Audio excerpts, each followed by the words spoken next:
Hello everyone, my self HR Dhaka, lecturer in physics. आज मैं आपसे बात करूंगा वेव ऑप्टिक्स से संबंधित आरपीएससी फर्स्ट ग्रेड में किस प्रकार के क्वेश्चन आए हुए हैं।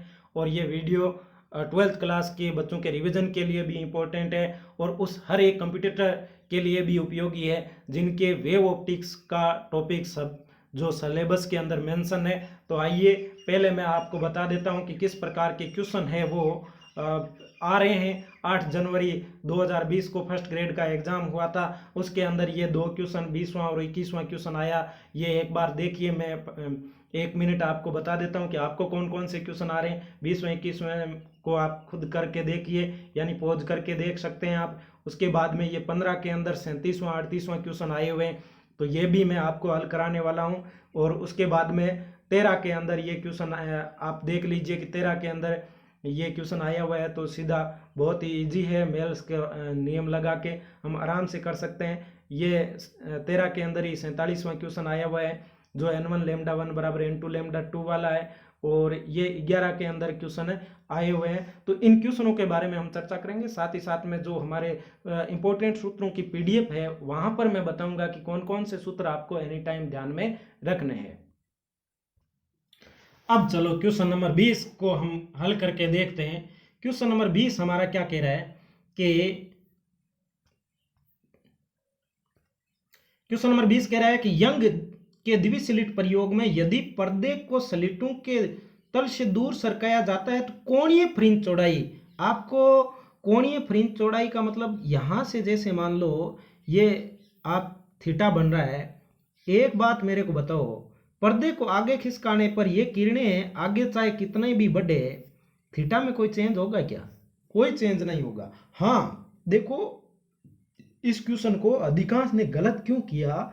गलत इसलिए किया, वो समझ चुके बीटा फ्रिंजों के बीच की दूरी बीटा समझ चुके, वो थीटा नहीं समझे। जैसे जैसे पर्दे को दूर बढ़ाएंगे, जरूर हमें पता है बीटा बराबर, हम सूत्र ध्यान में रखते हैं एनवी फ्रिंज यानी लेमडा कैपिटल डी, जो पर्दे से सोर्स से पर्दे तक की दूरी डी, और बटा जो हमारे सलिटों के बीच की दूरी स्मॉल डी होती है। तो यहाँ पर ये ध्यान में रखना है, ये कोणीय फ्रिंज चौड़ाई के अंदर कोई परिवर्तन नहीं होगा, वो नियत रहेगी। इसका तीसरा ऑप्शन राइट है। आप पढ़ना, किताब के अंदर स्पष्ट रूप से लिखा हुआ है, आरबीएससी की बुक है एनसीईआरटी में, उसमें लिखा हुआ है कि जब पर्दे को दूर ले जाए जाते हैं तो कोणीय फ्रिंज चौड़ाई में कोई परिवर्तन नहीं होता है, जबकि फ्रिंज चौड़ाई जो बीटा होती है वो बढ़ जाती है। तो ये तीसरा आंसर होगा। उसके बाद में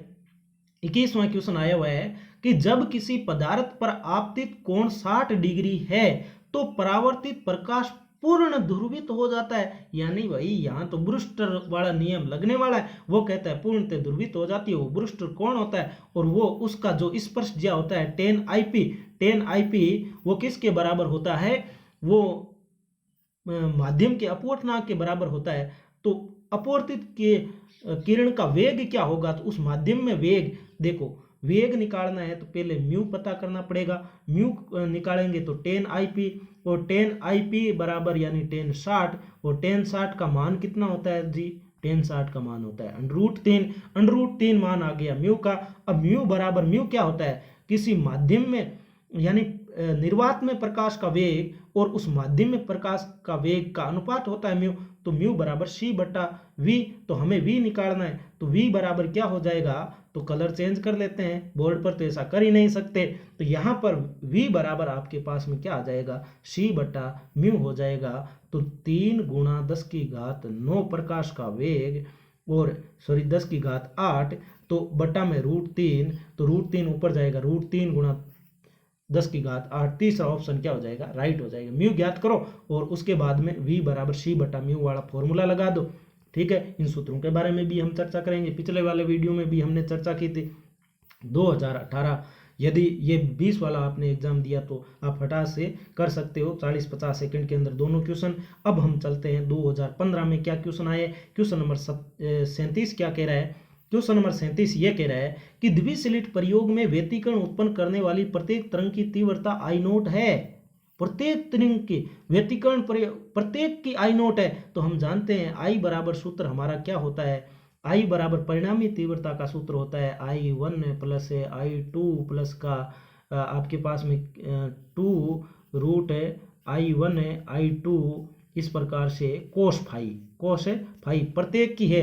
तो ये हमारे पास में क्या हो जाएगा, आई बराबर आई नोट ही होगा।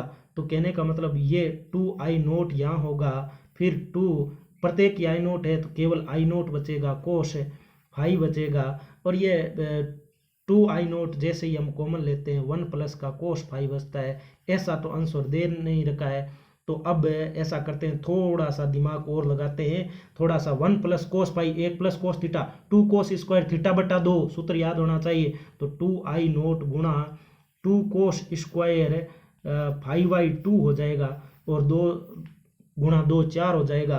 तो ध्यान में रखना है कि जब दोनों की तीव्रता अधिकतम तीव्रता होती है 4 आई नोट कोस स्क्वायर 5/2, तो ये तो रिलेशन हम व्युत्पन्न भी करते हैं जब व्यतिकरण यंग द्विसलिट प्रयोग करते हैं, तो ये स्पेशल कंडीशन हम बच्चों को लिखाते हैं। तो ये आपके पास में तीसरा ऑप्शन इसका क्या हो जाएगा, राइट हो जाएगा। उसके बाद में हम बात करें 38वें क्वेश्चन की। 38वां कह रहे हैं दो ध्रुवक इस प्रकार रखे हैं कि इनके अक्ष एक दूसरे से 30 डिग्री का कोण बना रहे हैं।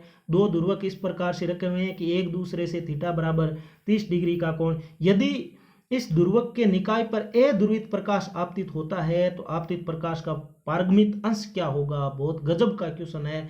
देखो किसी में से पहले जब अध्रुवित की आई नोट तीव्रता आती है तो पहले पोलराइड से जैसे ही प्रकाश निकलेगा आधा अंश तो वो ई और बी अलग अलग होते हैं ना, तो आधा अंश तो गायब हो जाएगा, तीव्रता बचेगी आई नोट बटा 2। अब दूसरे से जैसे ही निकलेगा तो हमारे लिए अधिकतम तीव्रता आई नोट बटा 2 है, तो क्या पारगमित अंश आई बराबर मेल्स का नियम कहता है अधिकतम आई नोट बटा 2 कोस स्क्वायर थीटा, यानी कोस स्क्वायर दोनों के बीच का एंगल कितना है 30 डिग्री। तो यहाँ पर आप अब कलर चेंज कर लिया आपके लिए, तो आई बराबर पारगमित अंश यानी आई निकालना है तो वो आई नोट पहले का और बटा 2, कोस 30 का मान कितना होता है √3/2, तो उसका वर्ग हो जाएगा 3/4 हो जाएगा। तो ये हो जाएगा आई बराबर आई नोट और 3/8। हमें निकालना है आई बटा आई नोट, यानी आई बटा आई नोट कितना अंश, तो 3/8 अंश है वो आई नोट का क्या हो जाएगा, पारगमित हो जाएगा। तो इसका आंसर कौन सा हो जाएगा, तो बस वही आई बराबर आई नोट, लेकिन आई नोट अध्रुवित पूछ रहा है तो आई नोट बटा 2 रखना है और कोस स्क्वायर आपका 30 वैल्यू रखनी है, 3/8 आंसर आ जाएगा। उम्मीद करता हूँ आपके ये क्वेश्चन समझ में आया है। फिर हम बात करते हैं 13 के अंदर कैसे क्वेश्चन आए हैं। जो 13 के अंदर आए हैं वही 11 के अंदर आए हैं। तो 13 वाला क्या कह रहा है, 13 वाला कह रहा है दो ध्रुवण सीटों की ध्रुवण दिशाएं समांतर है। ध्रुवण दिशा समांतर का मतलब होता है दोनों में थीटा बराबर पहले से 0 है, तो परिणाम स्वरूप निर्गत प्रकाश की तीव्रता अधिकतम है। तो आपको पता है जितनी प्रवेश करेगी आई नोट प्रवेश करेगी, आई नोट ही निकल जाएगी। एक सीट इस प्रकार घुमाया जाता है तीव्रता आधी रह जाती है, तो तीव्रता बराबर आधी रह जाती है, अधिकतम की निकल रही, तो आई बराबर I naught cos square theta. आप सूत्र ध्यान में रखते हो, ये आई है वो आई नोट बटा 2 हो जाती है बराबर I naught cos square theta. तो अब आपको आई नोट से I naught cancel, cos square theta बराबर कितना है, कोस स्क्वायर थीटा बराबर आपका 1/2, तो कोस स्क्वायर थीटा बराबर 1/2, कोस थीटा बराबर यदि हम बात करें तो 1/√2 प्लस माइनस करेंगे, थीटा बड़ा तो नहीं दे रखा है, तो कोस 1/2 कौन से में होता है 45 डिग्री में होता है, तो 45 डिग्री घुमा देंगे तो तीव्रता पहले से क्या हो जाएगी, वो आधी रह जाएगी। तो बहुत ही गजब का क्वेश्चन हो गया फटाफट, ठीक है ना, 12th क्लास की बुक में हूबहू दे रखा है। अगला देखिए 47वां बहुत गजब का क्वेश्चन। व्यतिकरण प्रयोग में 600 नैनोमीटर का प्रकाश प्रयुक्त करने पर पर्दे पर 10 फ्रिंजें प्राप्त होती है। यदि 400 नैनोमीटर का प्रकाश प्रयुक्त किया जाए तो उसी पर्दे पर कितनी फ्रिंजें। बहुत गजब का कंसेप्ट होता है। जब तक कोई केवल तरंग दैर्ध्य चेंज की जाती है तो डायरेक्ट सूत्र आपको ध्यान में रखना चाहिए। सूत्र कौन सा, पहली कंडीशन n1 लैम्डा 1 है, बीटा चेंज नहीं होगा तो n1 लैम्डा 1 बराबर n2 लैम्डा 2, बाकी कंडीशन सेम है। तो पहली कंडीशन में कितना है 10 फ्रिंजें प्राप्त हो रही है, लैम्डा 1 कितना है 600 नैनोमीटर है, और दूसरी कंडीशन में 400 तरंग और फ्रिंजे N2 हमें ज्ञात करनी है। बस 2 जीरो से 2 जीरो कैंसिल हो गया, भाग लगा दो, बटा में क्या जाएगा 4 जाएगा, और उसके बाद में आप काट दो, तो इसमें 2 से करेंगे ये आपके पास में 3 हो जाएगा, ये 2 हो जाएगा, फिर है आप 5 5 3 15 इसके आंसर अंदर अंशवर है तो 15 अंशवर आ जाएगा। बस n1 लेमडा 1 बराबर n2 लेमडा 2। ग्रेजुएशन में तो हम बहुत ही विस्तार से इसको चर्चा करने वाले हैं, तो वो ये क्वेश्चन हम बातों बातों में कर गए। उसके बाद में 11 में अभी ये सेम ही क्वेश्चन रिपीट होते हैं, तभी तो कहते हैं प्रीवियस ईयर क्वेश्चन मैं हल करवा रहा हूँ, इनका बहुत ज़्यादा महत्व होता है। और जब आप कहीं भी पढ़ाते हो, कोई बराबर पढ़ाते हो, तो भी आपके एनी टाइम ध्यान में रहता है कि ये क्वेश्चन हाँ जी आ रहे हैं, ऐसे क्वेश्चन आते हैं, तो इन क्वेश्चनों पर आप कंसेप्ट भी जब दिमाग में होता है मजबूत होते रहते हैं। 2 ध्रुवक के प्लेटो एक्स समांतर है, वही पारगमित आधा होता है, तो वो 45 डिग्री। बस ए बे से दे ऑप्शन चेंज कर दिए, ठीक है। अब एक क्वेश्चन हम और कर लेते हैं। ये क्वेश्चन देखिए थोड़ा सा 11 के अंदर ही आया हुआ है, बहुत ही गजब का क्वेश्चन है। ये कह रहा है कि यंग के द्विस्लिट प्रयोग जैसे ही एक प्रयोग में स्लिटों की दूरी, देखो स्लिटों की दूरी हम स्मॉल डी लेने वाले हैं, वो 0.8 मिलीमीटर है। देखो 0.8 मिलीमीटर है, तो इसको आप 8 गुणा 10 की घात क्या लिख सकते हो, -4 मीटर लिख सकते हो। एक बार ये बात लेमडा दे रखी है 5.9 गुणा 10 की घात -7 मीटर कि एक वर्णीय प्रकाश से प्रदीप्त होता है। सलिटों में 0. यानी सलिटों से 0.50 मीटर दूरी पर व्यतिकर्ण फ्रिंजे पर्दे की दूरी d बराबर 0.50, यानी इसको लिख सकते हो आप 5 गुणा 10 की घात -1 मीटर लिख सकते हो। उत्तरोत्तर दीप्त और अदीप्त फ्रिंजों के बीच की दूरी बस बीटा ज्ञात करनी है। तो यहाँ आपको सूत्र क्या लगाना है, सूत्र आपको केवल यही लगाना है कि बीटा निकालनी है, तो भाई लेमडा डी बट्टा डी। तो लेमडा क्या होता है मैं पहले ही बता देता हूं कि लेमडा होते यह 5.9 गुणा 10 की घात -7। डी क्या है, पर्दे तक की दूरी है, यहाँ -7 लिख दिया। पर्दे तक की दूरी, ये कैलकुलेशन तो आपको करनी पड़ेगी। पर्दे तक की दूरी है वो 5 गुणा 10 की घात -1 बटा ये आपके सलिटों के बीच की दूरी 8 गुणा 10 की घात -4। बस आपको कैलकुलेशन करनी आनी चाहिए, इसका आंसर फटाफट आ जाएगा। पहले तो हम घातों की बात करते हैं, ये ऊपर जाएगा तो 10 की घात 3 बनेगा, ये फिर -7 से जाएगा तो यहाँ 10 की घात -4 बनेगा, और उसके बाद में 5 को 5.9 से गुणा करेंगे तो ये 5 45 29.5 आएगा। 29.5 में 8 का कहने का मतलब इसको यदि हम हल करें तो एक कलर और चेंज करते हैं, इसके ऊपर है, ये आएगा आपके पास में 29.5 बट्टा 8 गुणा 10 की घात -4। तो ये 8 का भाग लगाएंगे तो आपको पता है 8 तिरी 24, यहाँ 3 आ जाएगा। उसके बाद में 5 बचेगा तो 8 संग 48, और उसके बाद में 7 बचेगा तो ये 8 घंटा 64, तो 0. और 10 की घात -4 बच रहा है। तो ऐसा करो, ये 3 पॉइंट कुछ बन रहा है, तो 3 पॉइंट बन रहा है तो 0.368 10 की घात -3, तो 0.368। ये कैलकुलेशन आपको करनी पड़ेगी सूत्र में, तो 0.368 यानी 0.37 के आसपास कौन सा आंसर है वो हमारा राइट हो जाएगा। ये रहा 0.37 मिलीमीटर आ जाएगा। कुछ नहीं करना है, बीटा बराबर लेमडा डी बटा डी, सूत्र लगा दो भाई, कैलकुलेशन तो करनी आनी चाहिए, आंसर आ जाएगा। ठीक है, अब हम कुछ सूत्र है इंपॉर्टेंट उनकी बात कर लेते हैं। तो हाँ भाई, वेव ऑप्टिक्स के इंपॉर्टेंट सूत्र देख लो। ठीक है, यह जीमान प्रभाव क्या होता है, आपको पता है प्रकाश क्या होता है, विद्युत चुंबकीय स्पेक्ट्रम का ही भाग है। तो स्पेक्ट्रमी रेखाओं का चुंबकीय क्षेत्र में विपाटन जीमान प्रभाव, और स्पेक्ट्रमी रेखाओं का विद्युत क्षेत्र में विपाटन स्टारक प्रभाव होता है।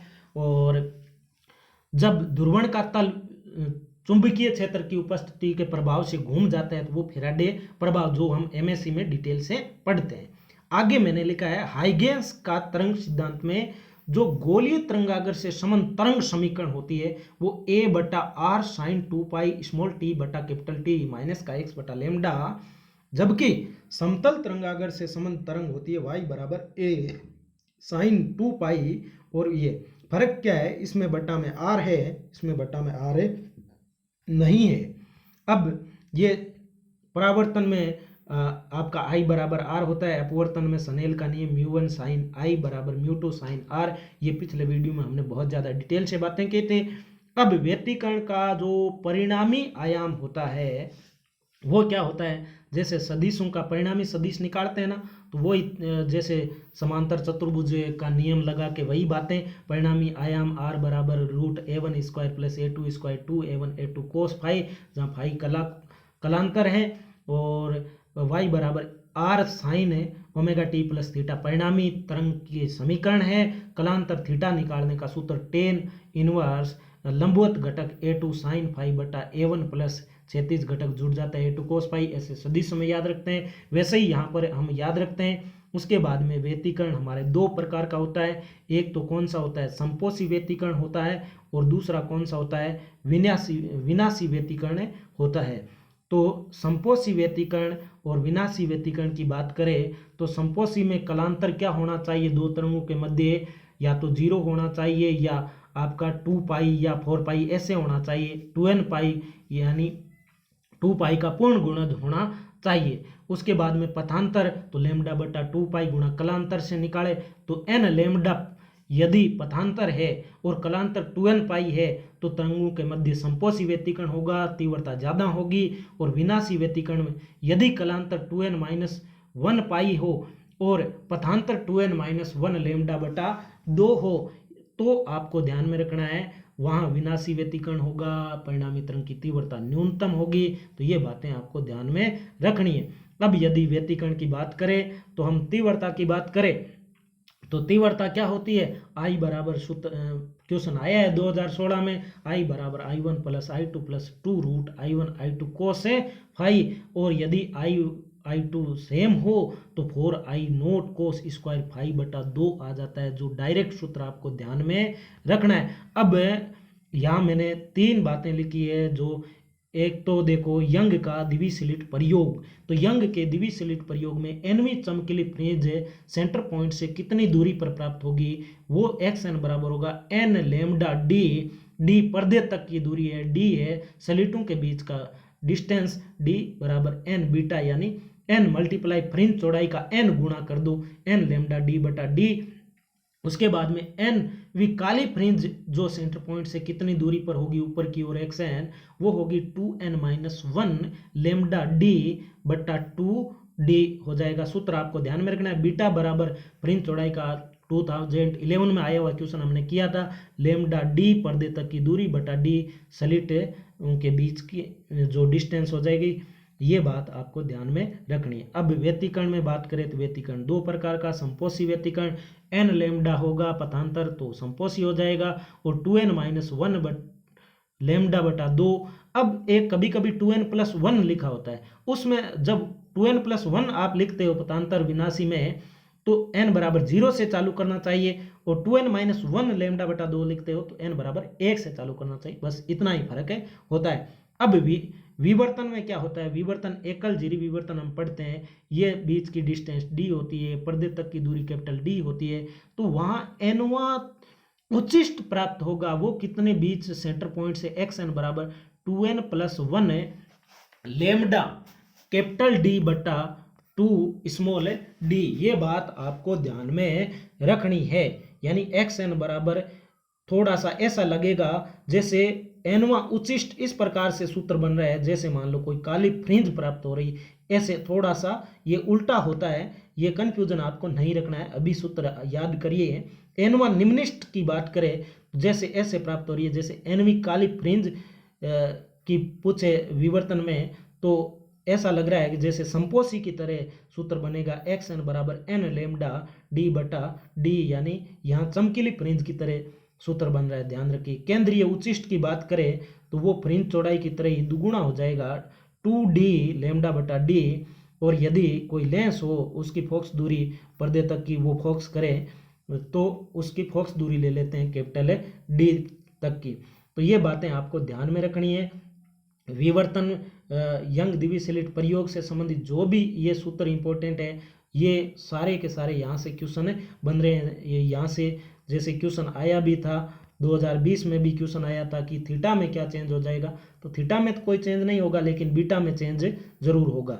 उसके बाद में ये कलांतर, पथांतर और समयांतर में क्या संबंध होता है, ये एक लाइन है, डेल्टा फाई बटा 2 पाई बराबर डेल्टा लेमडा बटा लेमडा बराबर डेल्टा टी बटा टी। और कभी कभी पूछा जाता है, आपको आयामों का अनुपात दिया जाता है और उसके बाद में अधिकतम तीव्रता और न्यूनतम तीव्रताओं का अनुपात पूछा जाए तो भी आपको ध्यान में रखना है, अधिकतम √I1 प्लस √I2 का whole square, √I1 minus √I2 का होल स्क्वायर, ये न्यूनतम होती है। इसी को इस प्रकार से आप हल कर सकते हैं। उसके बाद में यदि हम बात करें तो ये A1 बटा A2, क्योंकि जो तीव्रता होती है वो आयाम के वर्ग के समानुपाती और A समानुपाती √I हो जाएगा, तो √I1 I2 बराबर आप लिख सकते हो A1 बटा A2। तो ऐसे 12th क्लास में हमारे आंकी क्वेश्चन हम करते हैं, तो ये सूत्र आपको ध्यान में रखिए। और जब यंग दिविसिलिट प्रयोग में बाकी कंडीशन चेंज ना करे और केवल लैम्डा चेंज करे तो कंडीशन ध्यान रखिएगा, n फ्रिंजों की संख्या होगी तो n1 लैम्डा 1 बराबर n2 लैम्डा 2, जिस पर हमने क्वेश्चन किया था, जिसका आंसर 15 फ्रिंजे आया था। ठीक है, तो तीव्रता होती है जो व्यतिकरण के अंदर वो सलिट की चौड़ाई के समानुपाती होती है, आयाम के वर्ग के समानुपाती होती है। तब हम कह सकते हैं I1 बटा I2 बराबर सलिटों की चौड़ाई W1 बटा W2 बराबर आयामों का वर्ग A1 स्क्वायर बटा A2 स्क्वायर। ये बात आपको ध्यान में रखनी है। कोणीय फ्रिंज चौड़ाई का सूत्र होगा थीटा बराबर लेमडा बटा डी सलिटों के बीच की दूरी बराबर बीटा फ्रिंज चौड़ाई बटा डी पर्दे तक की दूरी। ये सूत्र आपको एनी टाइम ध्यान में रखना है। और यदि एनवी पूछे तब आपको एक्स एन बराबर थीटा एन बराबर एक्स एन बटा पर्दे तक की दूरी कैपिटल है डी ध्यान में रखनी है। अब एक ये पूछा जाता है कि एन भी चमकीली और एम भी चमकीली हो, एन भी चमकीली हो और एम भी चमकीली हो, तो बीच की डिस्टेंस पूछे तो डेल्टा एक्स बराबर एन माइनस एम और बीटा फ्रिंज चौड़ाई हो जाएगी, जो क्या सूत्र होता है, लेमडा कैपिटल डी बटा स्मॉल डी, जिस पर 2011 में क्वेश्चन है आया हुआ है। ठीक है, ये बात आपको ध्यान में रखनी है। अब एक कंडीशन सीधे ये ध्यान, एन भी चमकीली और एम भी काली हो, यानी पहले तो दोनों ही चमकीली, अब एन भी चमकीली और एम भी काली हो, एन का नंबर ज्यादा हो, तब तो सूत्र डेल्टा एक्स बीच का गैप निकालना, एन माइनस 1 प्लस का 1/2 इंटू बीटा कर दो। और यदि एन कम और एम ज्यादा हो तब आपको एम माइनस एन माइनस का 1/2 और बीटा ध्यान में रखना है। ये शॉर्ट सूत्र है। उसके बाद में विभेदन सीमा क्या होती है? विभेदन सीमा का मतलब होता है कि हमारी आंख है, कोई दूरदर्शी है, सूक्ष्मदर्शी है, दो बिंदु के बीच में यदि गैप कम है तो उनको कितने कम गैप तक आसानी से विभेदन कर सकते हैं। जैसे हमारी आंख होती है तो आंख पर यदि कोई बिंदु दो यदि 1/60 डिग्री यानी 1/60 डिग्री या 1 मिनट का कोण बनाए तो उसको हमारी आंख आसानी से विभेदन कर सकती। उससे कम हो तो हम विभेदन नहीं कर सकते। तो ये हम थ्योरी में पूरी डिटेल से पढ़ते हैं। फिलहाल आप सूत्र ध्यान में रखिए, आंख के लिए जो विभेदन सीमा होती है वो 1/60 डिग्री होती है। ठीक है, और विभेदन सीमा का मात्रक रेडियन होता है। विभेदन क्षमता क्या होती है? विभेदन सीमा के व्युत्क्रम को हम क्या बोलते हैं? विभेदन क्षमता बोलते हैं। ये सूत्र। अब मान लो दूरदर्शी की विभेदन क्षमता आपसे पूछी जाए तो दूरदर्शी का अभिदर्शी लेंस का व्यास स्मॉल डी हो, पर्दे तक की दूरी कैपिटल डी हो और दो जो प्रतिबिंब बन रहे हैं उनके बीच की दूरी एल हो, तो जो विभेदन सीमा डेल्टा थीटा होगी वो एल बटा डी हो जाएगी। और उसको हम ऐसे लिखते हैं 1.22 लेमडा प्रकाश की तरंग दैर्ध्य, डी लेंस का व्यास है। उसके बाद में और कैपिटल डी लेंस से पर्दे के मध्य की दूरी है। अब यदि हम विभेदन क्षमता की बात करें तो जस्ट हम इसका उल्टा कर देंगे, डी बटा 1.22 लेमडा। इससे हमें यह पता चल रहा है कि अब जो दूरदर्शी होती है उसका जो अभिदर्शी लेंस होता है उसका व्यास ज़्यादा होना चाहिए। ज़्यादा होगा तो उसकी विभेदन क्षमता, रीसॉल्विंग जो पावर होगी वो ज़्यादा हो जाएगी। ये बात आपको ध्यान में रखनी है। और लेमडा कम होनी चाहिए। ये बातें इस सूत्र से ही पता चलती है। अब यदि सूक्ष्मदर्शी की विभेदन क्षमता की यदि हम बात करें तो सूक्ष्मदर्शी की विभेदन क्षमता तो इसी प्रकार से, ये हमारे पास में कोई उत्तल लेंस होगा सूक्ष्मदर्शी में, तो यहाँ से ये कोई बिंब है तो यहाँ से ये कोण बीटा बना रहा है तो टेन बीटा बराबर डी बटा 2/f करते हैं। और इसकी जो हमारी विभेदन सीमा है, सॉल्विंग लिमिट है, वो 1.22 लेमडा बटा 2 म्यू साइन बीटा। ये जो म्यू साइन बीटा है वो सूक्ष्मदर्शी का संख्यात्मक द्वारक होता है। अब पावर की बात करें तो जस्ट हम इसका उल्टा कर देंगे, 2 म्यू साइन बीटा बटा 1.22 लैम्डा। इसका मतलब जो रिसॉल्विंग पावर है, विभेदन क्षमता है, वो लेंस का अपवर्तनांक जितना ज़्यादा होगा उतनी ज़्यादा होगी, और तरंग दैर्ध्य जितनी कम होगी उतनी भी ज़्यादा होगी। ये बातें आपको ध्यान में रखनी है। अब प्रकाश का ध्रुवण का मतलब क्या होता है, यानी आप जानते हो ई और डब्ल्यू दोनों होती है, और ध्रुवण से ही हमें यह पता चलता है कि प्रकाश की कौन सी जो प्रकृति होती है, वो विद्युत चुंबकीय तरंग है। प्रकाश एक ध्रुवण से ये हमें पता चलता है। तो प्रकाश के सदिश ई के कंपन एक तल में सीमित कर देना, तो वो हमारा ध्रुवण होगा। ब्रुस्ट नियम कहता है यदि अध्रुवित प्रकाश ब्रुस्ट कोण आईपी पर आपतित हो तो परावर्तित प्रकाश पूर्णतः ध्रुवित होता है। जहां पर डायरेक्ट क्वेश्चन आता है 10 IP बराबर म्यू, हमने IP का मान 60 दे रखा था, तो म्यू बराबर √3 से उस अपवर्तन में जब हुआ तो उसका वेग हमने निकाला था C बटा म्यू से, जो √3 गुणा 10⁸ मीटर पर सेकंड आया था। तो यहाँ से क्वेश्चन आया था जो आपतन कोण IP अपवर्तन कोण R, इनका योग भी इसमें क्या होता है, 90 डिग्री होता है। ध्रुवण की विधियां क्या होती है, ध्रुवण करने की हम परावर्तन से कर सकते हैं, बहुत सारी प्लेटें लगा के अपवर्तन से कर सकते हैं, दो किरणें जो ई और बी को अलग अलग द्वि अपवर्तन हम कर सकते हैं, द्विवर्णता से हम कर सकते हैं, यानी एक के घटक धीरे धीरे कैंसिल होते जाए, ये तो वो कर सकते हैं। उसके बाद में मेल्स का नियम बहुत ज़्यादा इंपॉर्टेंट है। जब कोई पोलराइड होता है उससे अध्रुवित प्रकाश निकलता है तो तीव्रता आधी हो जाती है, ये बात ध्यान में रखनी है। जब समतल ध्रुवित निकले तो आई नोट और एक दूसरा कोई विश्लेषक हो वो उसके साथ में थीटा कोण बनाए, तो निर्गत जो प्रकाश की तीव्रता होगी वो आई बराबर क्या हो जाएगी, आई नोट कोस स्क्वायर थीटा हो जाएगी। और अध्रुवित मैंने बता ही दिया आई नोट बटा 2। यहाँ से 11th में, ये 13 के अंदर, 16 के अंदर ये क्वेश्चन आए हुए हैं। तो मुझे कमेंट करके बताइए इस प्रकार के वीडियो कैसे लग रहे हैं। अगला हम फोटो इलेक्ट्रिक इफेक्ट के बारे में चर्चा करेंगे। तो ये सूत्र आपको एनी टाइम ध्यान में रखने हैं। इंपॉर्टेंट सूत्रों के बारे में बातें की, आरपीएससी फर्स्ट ग्रेड में कैसे क्वेश्चन आए, तो ये वीडियोस हर एक विद्यार्थी के लिए इंपॉर्टेंट है।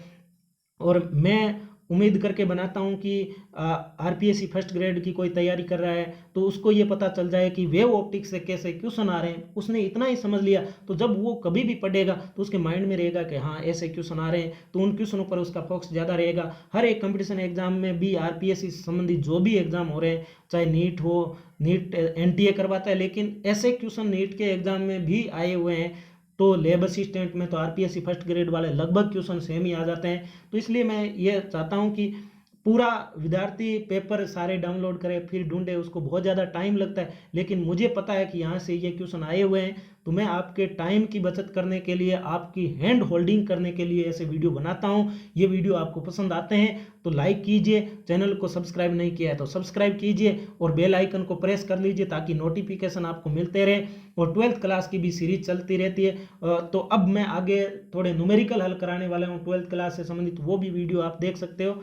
आपने वीडियो को पूरा देखा, आपका प्रेम पूर्वक हाथ जोड़कर बहुत बहुत धन्यवाद। जय हिंद, वंदे मातरम।